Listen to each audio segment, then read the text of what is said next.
नमस्कार, आपका स्वागत है मेरे channel learn English with Surendra Pal Singh में।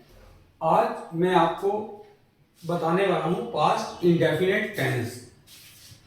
अभी तक हमने पिछले वीडियोस में पास्ट प्रेजेंट टेंस की स्टडी की। अब हम लेसन 14 पास्ट इंडेफिनिट टेंस करेंगे।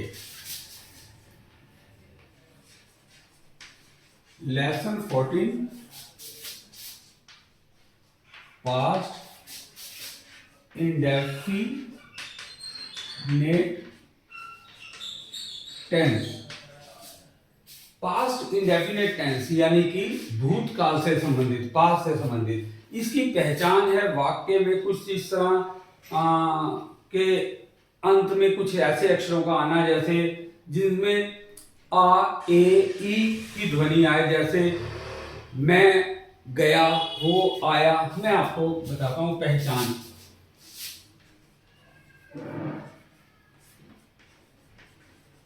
वाक्य के अंत में आ, ए, ई की ध्वनि आती है। आ, ए, ई की ध्वनि आती है जैसे गया,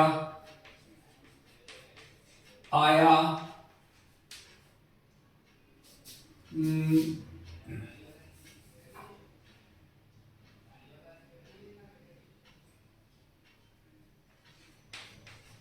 लिए, खाई या जाता था। जैसे प्रकार इसमें था लगता है, जाता था,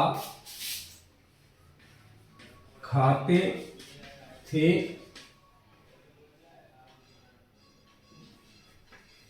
पढ़ती थी इत्यादि शब्दों का प्रयोग किया जाता है। तो आप समझ गए, इनमें ज्यादातर वाक्य में आ, ए, ई की ध्वनि आ रही है। जैसे गया, आया, लिए, खाई या जाता जाता था, खाते ए, खाते थे, पढ़ती ई, पढ़ती थी। आप इस तरह याद रख सकते हैं, आया, गया, खाया, पिया, सोया, जाता था, खाते थे, पढ़ती थी इत्यादि शब्दों को भी याद रख सकते हैं अगर आप ध्वनि से नहीं समझ पाए तो। इसके जो रूल्स हैं वो हैं सिंपल। साधारण वाक्य में सब्जेक्ट प्लस वर्ब की सेकंड फॉर्म प्लस ऑब्जेक्ट का प्रयोग होता है, और नकारात्मक नेगेटिव में subject plus did plus not plus verb की, डिड के साथ वर्ब की फर्स्ट फॉर्म लगती है, डिड होने पर फर्स्ट फॉर्म लगाई जाती है। डिड नॉट प्लस वर्ब की first form plus object. Interrogative question mark,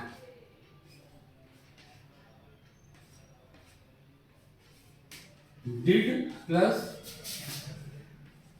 subject plus verb की first form plus object plus question mark. Interrogative negative, क्या और नहीं दोनों वाले। डिड प्लस सब्जेक्ट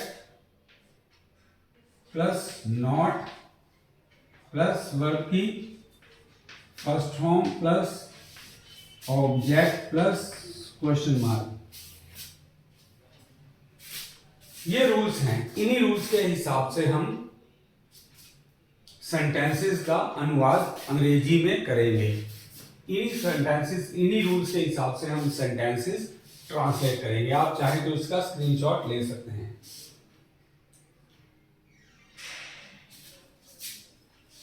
अब देखिए, हम कुछ सेंटेंसेस बनाते हैं। ये सेंटेंसेस आप ध्यान से देखिएगा कि किस प्रकार बनाए जाते हैं। कल रमेश दिल्ली आया। कल रमेश दिल्ली आया या आया था। रमेश सब्जेक्ट हो गया। वर्ब की कौन सी फॉर्म लगेगी? सेकंड। तो आना क्या है? कम। कम की second form came. Ramesh came कहां? To Delhi. Ramesh came to Delhi. Ramesh आया कब? कल, यानी कि जो बीत चुका है, यस्टरडे। कल रमेश दिल्ली आया। Ramesh came to Delhi yesterday.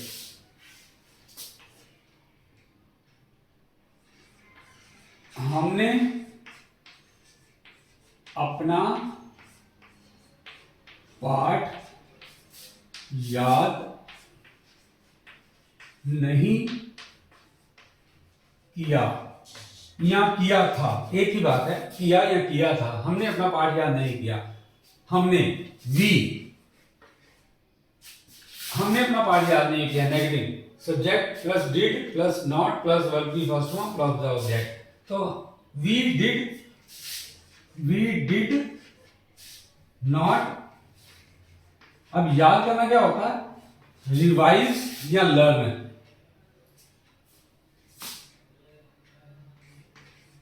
Learn verb की फर्स्ट फॉर्म प्लस ऑब्जेक्ट। क्या याद किया? We did not learn. क्या? हमारा पाठ, हमने अपना पाठ, our lesson. Our lesson. We did not learn our lesson. इसके बाद है, जैसे इंटरोगेटिव का एग्जांपल लेते हैं हम। क्या तुम राधा के साथ नाचे थे? क्या तुम राधा के साथ नाचे थे? क्या तुमने राधा के साथ नाच किया था, डांस किया था? तो क्या होगा? Did subject, did you dance किसके साथ? विद राधा। डिड सब्जेक्ट क्या हो गया? यू, तुम, नाचना डांस। डिड यू डांस किसके साथ? राधा के साथ, with Radha. Did you dance with Radha? Question mark. अब हम एग्जांपल लेते हैं इंटरोगेटिव नेगेटिव का। ये मैं मिटा रहा हूं।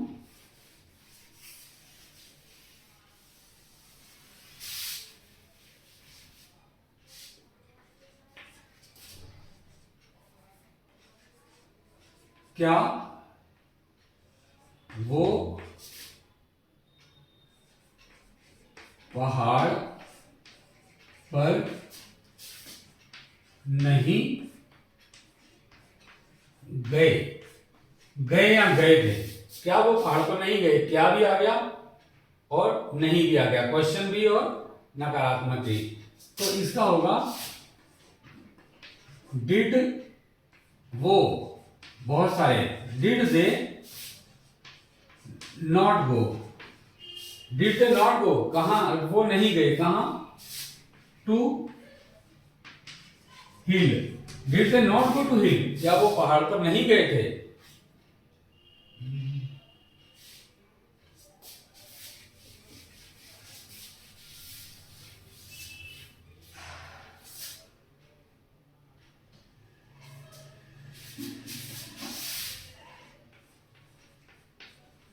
राधा ने ये कठिन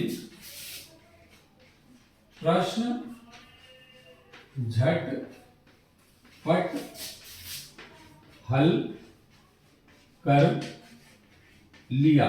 राधा ने ये कठिन प्रश्न झटपट हल कर लिया। तो क्या होगा? राधा सॉल्व्ड। सिंपल है, राधा सॉल्व्ड कठिन। Radha solved this difficult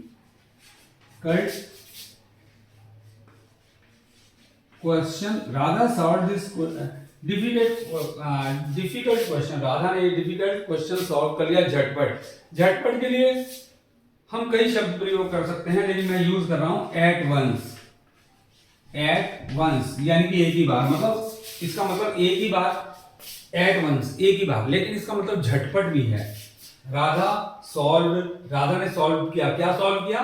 this difficult question, ये डिफिकल्ट क्वेश्चन एकदम झटपट, एट वंस। तो ये आपने कुछ एग्जांपल्स देखे। आगे हम पास्ट इंडेफिनिट में कई बार यूज्ड टू और वुड का भी प्रयोग होता है। अब अगले मैं आपको जो बताने जा रहा हूं आगे, वो आप उसे ध्यान से देखिएगा। वुड और यूज्ड टू एक अच्छी लैंग्वेज भी है और बहुत ज्यादा काम भी आती है। अब पास्ट इंडेफिनिट टेंस में कई बार इस तरह के वाक्य आते हैं, जैसे मैं बहुत मेहनत किया करता था, हम कड़ी मेहनत किया करते थे, मैं बस द्वारा स्कूल जाया करता था, राधा मेरे साथ जाया करती थी, रमेश सबको गालियां दिया करता था। यानी कि कोई कार्य था, किया करता था, कोई आदत थी, कोई एक आदत थी जो काम किया करता था, हुआ करता था, लेकिन अब नहीं हो रहा। पास्ट इंडेफिनेट में कभी कभी इस तरह के वाक्य आते हैं जिनमें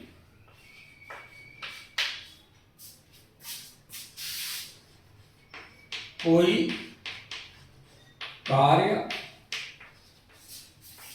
हुआ करता था, कोई कार्य हुआ करता था,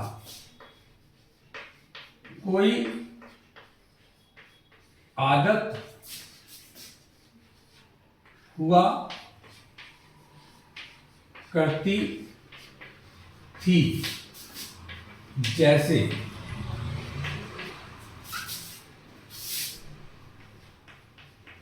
जाया करता था, रोया करते थे,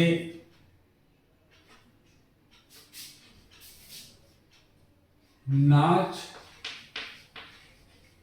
किया करती थी। यानी एक पास की आदत थी जो अब नहीं है। इनमें हम यूज्ड टू या वुड लगाते हैं। इनका अनुवाद करते समय हम यूज्ड टू या वुड लगाते हैं। यूज्ड टू या वुड लगाते हैं, जैसे रमेश लेट स्कूल जाया करता था। रमेश लेट स्कूल जाया करता था, तो क्या होगा?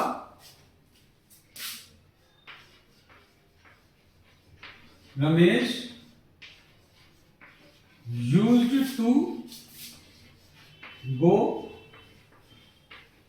School late. Ramesh late school जाया करता था। रमेश यूज्ड टू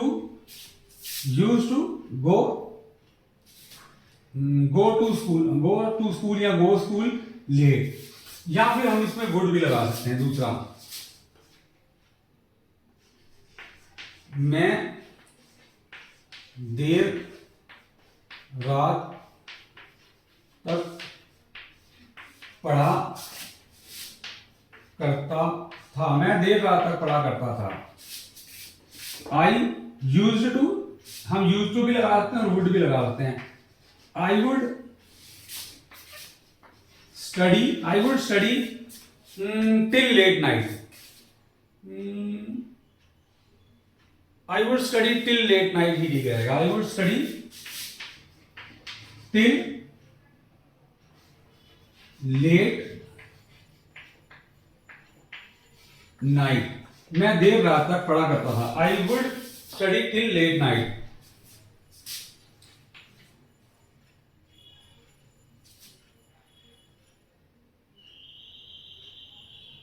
दिल्ली में सर्दी पड़ा करती थी। दिल्ली में सर्दी पड़ा करती थी। दिल्ली में सर्दी पड़ा करती थी।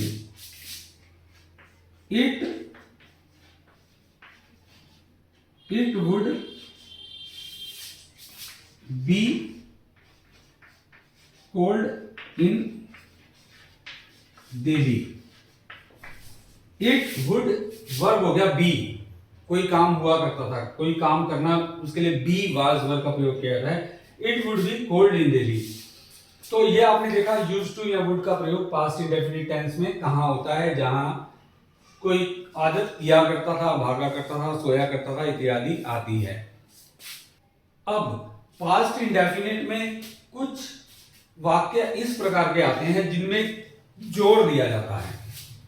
जैसे मैं ये काम अवश्य करता था, वैसे तो होगा मैं ये काम करता था, आई डिड दिस वर्क, लेकिन मैं ये काम अवश्य करता था, I did do this work. या वो स्कूल जाता था, ही वेंट टू स्कूल होगा सेकंड फॉर्म। लेकिन जब आए ये बात आए वह अवश्य स्कूल जाता था, तो आएगा he did go to school. आइए मैं आपको एग्जांपल दिखाता हूं, आप इसका स्क्रीनशॉट लेना चाहें तो ले सकते हैं।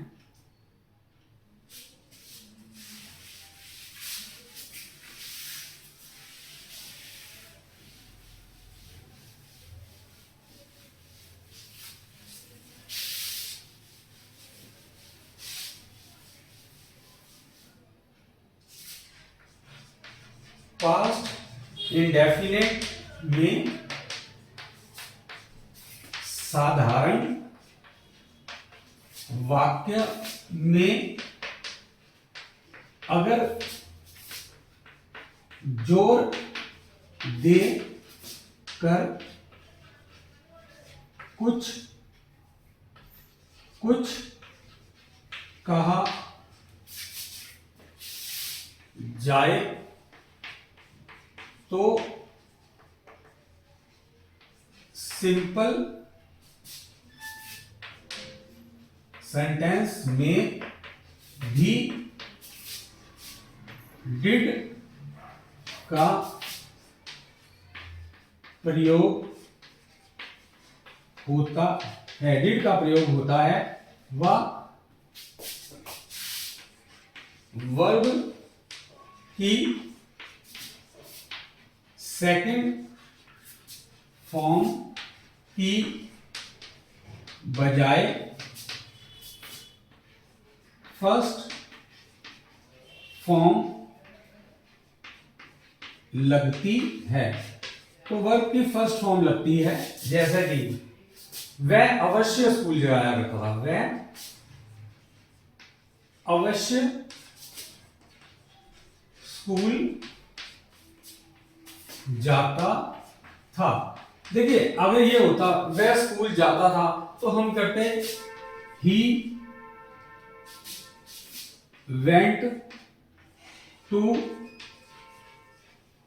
स्कूल। अगर ये साधारण वाक्य होता कि वह स्कूल जाता था तो होगा ही वेंट टू स्कूल, लेकिन यहां अवश्य आ गया है, इसीलिए हम वेंट की जगह डिड, वेंट के साथ में डिड और वेंट की जगह फर्स्ट फॉर्म गो का प्रयोग करेंगे। He did go to school, वो अवश्य स्कूल जाता था। इसी प्रकार एक और एग्जाम्पल लेते हैं।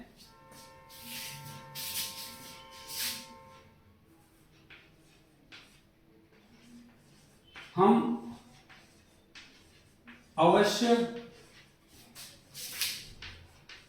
दूसरों की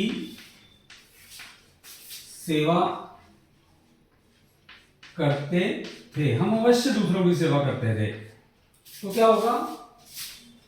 वी डिड, सेकंड फॉर्म सर्व नहीं आएगी, वी डिड सर्व अदर्स, हम अवश्य दूसरों की सेवा करते थे, वी डिड सर्व अदर्स। तो ये देखा आपने past indefinite tense. Past indefinite tense का हम जिंदगी में बहुत प्रयोग करते हैं। प्रेजेंट इंडेफिनिट, पास्ट इंडेफिनिट और कंटिन्यूअस टेंस ऐसे टेंसेस हैं जो कि बहुत ज्यादा बोलचाल की भाषा में प्रयोग किया जाता है। जैसे मैं कल बाजार गया, वहां मैंने एक टीवी खरीदा, वहां मैंने एक वो देखा, वहां मैंने ये किया वो किया, ऐसे ज्यादातर हम पास्ट इंडेफिनिट टेंस का, मैंने कल एक फिल्म देखी। तो पास्ट इंडेफिनिट एक बहुत इंपॉर्टेंट टेंस है। अब मैं आपको कुछ सेंटेंसेस दूंगा जो कि आपको सॉल्व करने हैं और मुझे कमेंट बॉक्स में उसका आंसर देना है। बाकी वीडियो को लाइक कीजिए, शेयर कीजिए, चैनल को सब्सक्राइब कीजिए। मैं आपको ऐसे ही अंग्रेजी सिखाता रहूंगा। धन्यवाद।